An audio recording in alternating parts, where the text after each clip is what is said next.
तुम्ही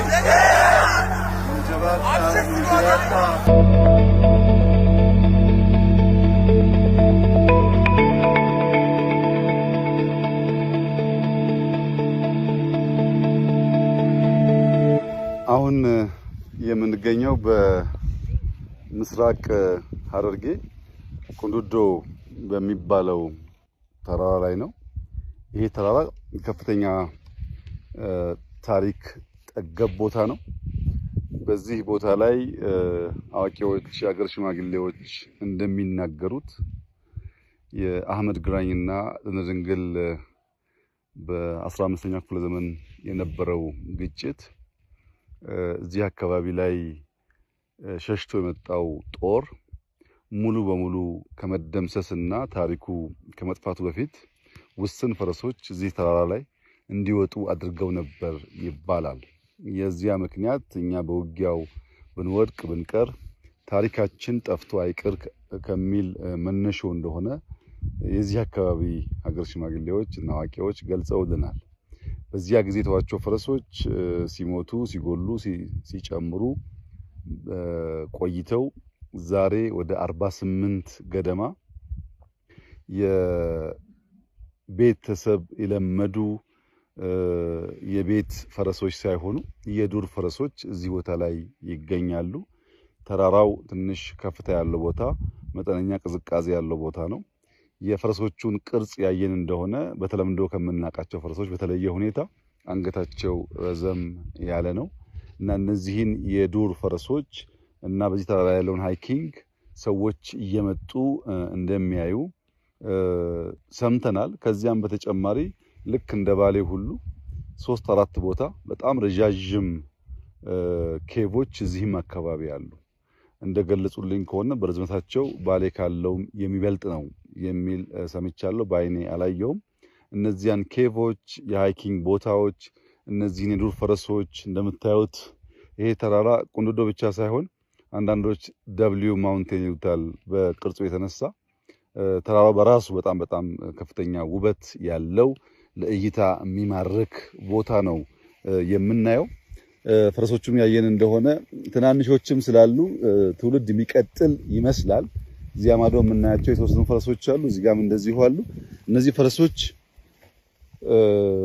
በቤት ከምናውቃቸው ፈረስ ለየት የሚያደርጋቸው ኦሪጂናቸው ሳይሆን ከጊዜ በኋላ እዚሁ መቆየት በቅርጻቸው በቁመናቸው የተለየ ቅርጽ እንዳላቸው ማየት ይችላል። እነዚህ መጠበቅ ያስፈልጋል። ኔቸር መጠበቅ፣ ታሪክ መጠበቅ ይበልጥ አስቦ ማስቀጠል ለትውልድ ጠቃሚ መሆኑ ብቻ ሳይሆን ከፍተኛ የቱሪስት መስህብም ሊሆን ይችላል።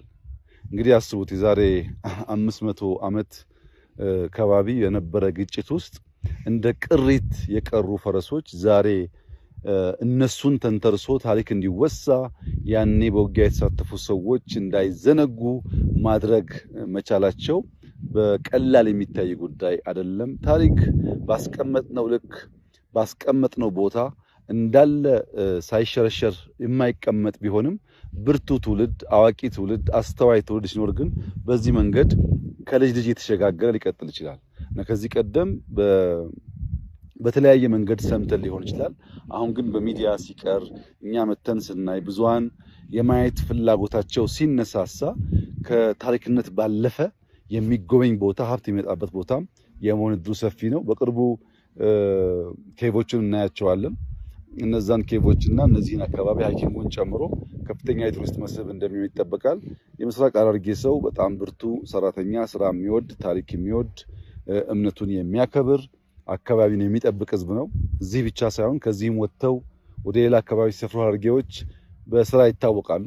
በርትተው ሰርተው ኑሯቸውን ያሻሽላሉ። እዚያ ላይ የቱሪዝም መስህብነቱ ታክሎበት በእርሻ በንግድ በቱሪዝም ከዚያም እያለ ወደ ኢንዱስትሪ የሚያድግ ከሆነ የሰውን ህይወት ያሻሽላል። የከባቢውን መልክዓ ምድር አሁን ካለበት በላይ ሰዎች የተበራከቱ ሲሄዱ ዛፍ እየተከል ለማስዋብ ይመቻል እና እዚህ ቦታ ላይ ያየነው ጉዳይ ኢትዮጵያ ተዝቆ የማያልቅ ታሪክ፣ ተነግሮ የማያልቅ ታሪክ፣ ታይቶ የማይጠገቡ ስፍራዎች ያላት ሀገር መሆኗን ያመለክታል። በሌላው ዓለም እንደዚህ ያለ ቦታ ብዙ ሰው የሚጎበኘው የሚያየው ነው።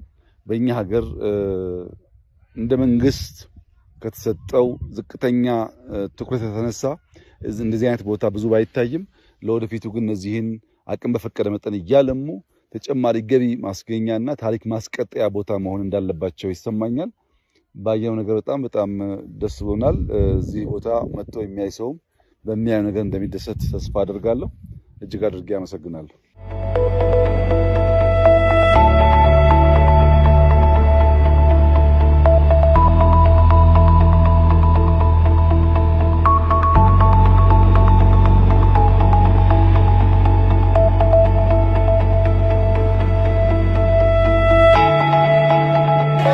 Yeah.